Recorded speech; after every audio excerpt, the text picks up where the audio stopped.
శ్రీ లలితాదేవి అయిన విష్ణుమూర్తి అవతారమైన వామన అవతారం గురించి మనం ఇప్పుడు తెలుసుకుందాం. ఓకేనా. వామన అవతారంలో విష్ణుమూర్తి ఒక బ్రాహ్మణుడు చిన్న బాలులాగా వస్తాడు. బలి చక్రవర్తి అనే ఒక మహారాజు ఉండేవాడు అనమాట. ఆయన చాలా గొప్పవాడు, చాలా మంచివాడు. ఆయన టైంలో అందరూ సంతోషంగా ఉండేవాళ్ళంట. ఆయన రాజ్యం పరిపాలిస్తున్న టైంలో అసలు ఈ బలి చక్రవర్తి ఎవరు? హిరణ్యకశిపుణ్ణి నరసింహస్వామి అవతారంలో చంపాడు కదా, వధించాడు కదా విష్ణుమూర్తి. ఆయన కొడుకు ప్రహ్లాదుడు. ఆ ప్రహ్లాదుడి కొడుకు విరోచనుని కొడుకు బలి చక్రవర్తి. యాక్చువల్గా ఆయన పేరు మహాబలి అని కూడా ఉంది. అతను అసురుల రాజు, కానీ విష్ణు భక్తుడు. ప్రహ్లాదుడి నుండి అందరూ విష్ణుమూర్తి భక్తులే. ఈయన అసురుల రాజు అప్పటికి. కానీ ఈయన గొప్పతనం ఏంటంటే ఎవరు ఏది అడిగినా దానం చేసే గుణం ఎక్కువ. దానివల్ల ఇంద్రుడు కూడా భయపడిపోయినాడు. ఎందుకంటే అంత గొప్ప భక్తుడు, అన్ని మంచి పనులు చేస్తున్నాడు. ఇంద్రుడిని కూడా భయం వేసింది. అప్పుడు విష్ణుమూర్తిని అడుగుతాడు.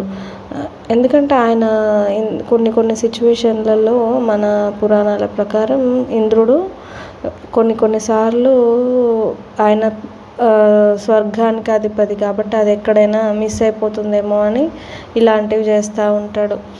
అప్పుడు విష్ణుమూర్తిని అడిగినాక విష్ణుమూర్తి ఈయన దగ్గరికి ఎలా వెళ్ళాలి అని ఆలోచించేసి అలా వామన అవతార రూపంలో ఇక్కడికి వస్తాడు.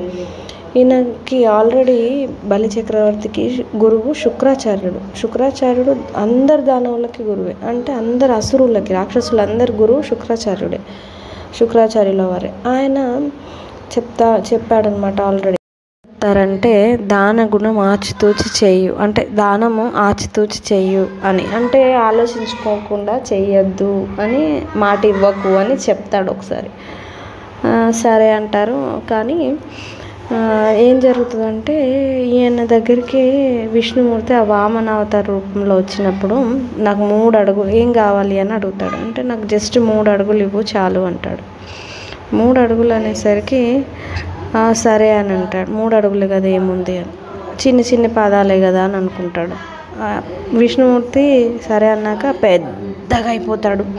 పెద్దగా అయిపోయి భువనాన్నేలే విష్ణుమూర్తి. ఆయన మొత్తం ఆకాశం అంతా ఒకటి అడుగేసేస్తాడు, భూమి మొత్తం ఒక అడుగేసేస్తాడు. ఇంకొక అడుగు ఎక్కడ పెట్టాలి అని అడుగుతాడు. అప్పుడు ఇంకొక అడుగు కోసం బలి తన తలను పెడతాడు. నా తలపైన పెట్టు స్వామి అని అంటాడు. నార్మల్గా అంత పెద్దగా ఈ భువనాలని, ఆకాశాన్ని, ఇటు భూమిని ఆక్యుపై చేస్తూ ఉంటే ఒక్కొక్క పాదంతోనే బలి చక్రవర్తికి స్వామే వచ్చిండు అని. సో ఇది బలి చక్రవర్తికి శాపమేం కాదు. యాక్చువల్గా బలి చక్రవర్తి ఆ 3వ అడుగు కోసం తల పెట్టినప్పుడు స్వామి పాతాళంలోకి పంపించేస్తాడు. పాతాళం అంటే భూమి కింద ఉన్న వాటినన్నింటినీ అలా అంటారు. కింది లోకాలు, పైన లోకాలు అనమాట. ఈ కింది లోకాలలో సుతల లోకానికి పంపించేస్తాడు ఆయన.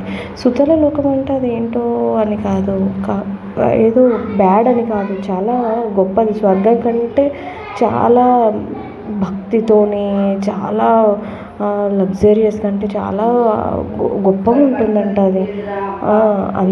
అలాంటి లోకానికి అధిపతిని చేస్తాడు స్వామి బలి చక్రవర్తిని. ఆయన భక్తికి మెచ్చి సుతల లోకం, కింది లోకాలు అంటే ఏమేమి ఉంటాయంటే అతల, వితల, సుతల, తలతల, మహాతల, రసతల, ఇవన్నీ కింది లోకాలు అనమాట. అలాంటి దాంట్లో సుతల అనే లోకానికి బలి చక్రవర్తిని అధిపతిని చేస్తాడు విష్ణుమూర్తి.